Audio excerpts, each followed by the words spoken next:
Cases बढ़ने लगे और हम सब देख रहे हैं कि ये वाली कोरोना की वेव कितनी ख़तरनाक है।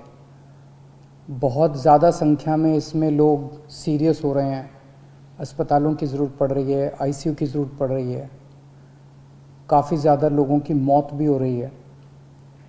तो 20 अप्रैल को मजबूरी में हमें दिल्ली में लॉकडाउन लगाना पड़ा था। केसेस लगातार बढ़ते जा रहे थे। लॉकडाउन लगाने की वजह से और भी अन्य कई कारणों की वजह से 26 अप्रैल को आके 35% पॉजिटिविटी रेट बढ़ गया था। 35% बहुत ज़्यादा होता है। मतलब 100 लोगों का अगर हम टेस्ट करते थे तो 35 लोग उसमें पॉजिटिव निकलते थे। 26 अप्रैल के बाद से चूँकि लॉकडाउन लगाया था, एक तरह से थोड़ी सी चेन टूटनी चालू हुई थी इसकी कोरोना की। 26 अप्रैल के बाद से धीरे धीरे केसेस कम होने चालू हुए और अब पिछले 1-2 दिन के अंदर 23%, 35% से 23% पॉजिटिविटी रेशियो आ गया है। तो केसेस कम होने चालू हुए हैं दिल्ली के अंदर। इसमें आप सब लोगों का बहुत ज़्यादा सहयोग रहा। दिल्ली के लोगों ने जम के सहयोग किया। आप लोगों ने लॉकडाउन का पूरी तरह से पालन किया और ये हम सब लोगों की, अपने परिवार की ज़िंदगी और उनके स्वास्थ्य की बात है। हम किसी पे, कोई भी किसी पे एहसान नहीं करा। हम सब के अपने लोगों के स्वास्थ्य की और ज़िंदगी की बात है। इस लॉकडाउन के पीरियड को हमने संसाधन, हेल्थ इंफ्रास्ट्रक्चर को और मजबूत करने के लिए इस्तेमाल किया। कई जगह नए ऑक्सीजन बेड्स तैयार किए गए। सबसे बड़ी दिक्कत दिल्ली में ऑक्सीजन की आई है।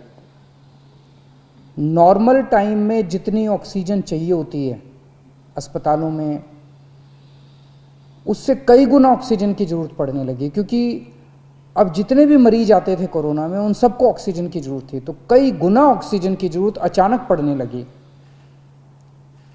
पिछले कुछ दिनों में केंद्र सरकार के साथ मिलके और हाई कोर्ट और सुप्रीम कोर्ट के आदेशों से, केंद्र सरकार के सहयोग से अब ऑक्सीजन की स्थिति दिल्ली के अंदर काफ़ी सुधरी है पिछले कुछ दिनों में। अब इस तरह की बातें सुनने को नहीं मिलती कि इस अस्पताल में 2 घंटे की ऑक्सीजन रह गई, उस अस्पताल में आधे घंटे की ऑक्सीजन रह गई, यहाँ पे किसी की ऑक्सीजन से मौत हो सकती है। अब इस तरह की बातें सुनने को नहीं मिल रही है। तो इस लॉकडाउन के पीरियड को हमने अपने सिस्टम को भी सुधारने में काफ़ी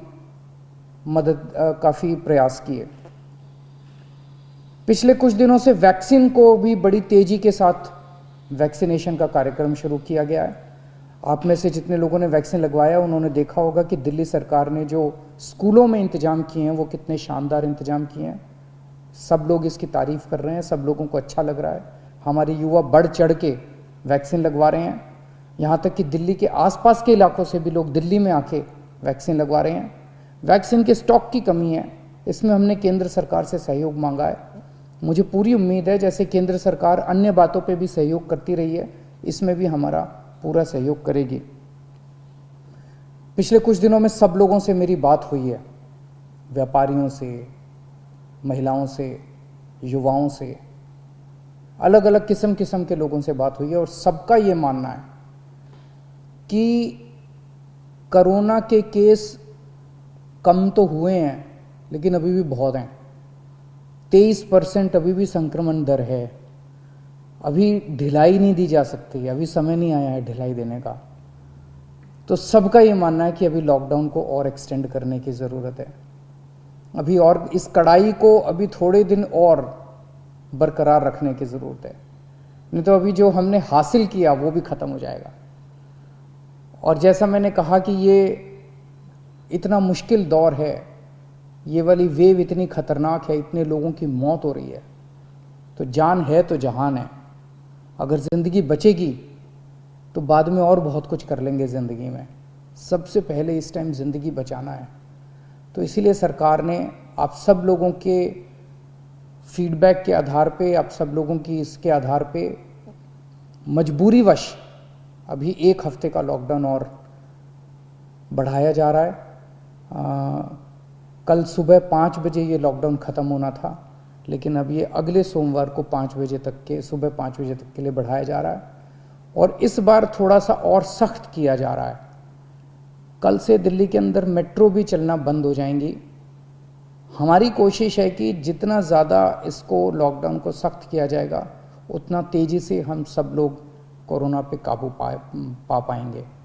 मेरी आप सबसे निवेदन है, जिस तरह से अभी तक आप लोगों ने सरकार का साथ दिया, जिस तरह से अभी तक आप लोगों ने पूरा लॉकडाउन का पालन किया, इसी तरह से आने वाले समय में भी आप सब लोग लॉकडाउन का पालन करेंगे। नमस्कार।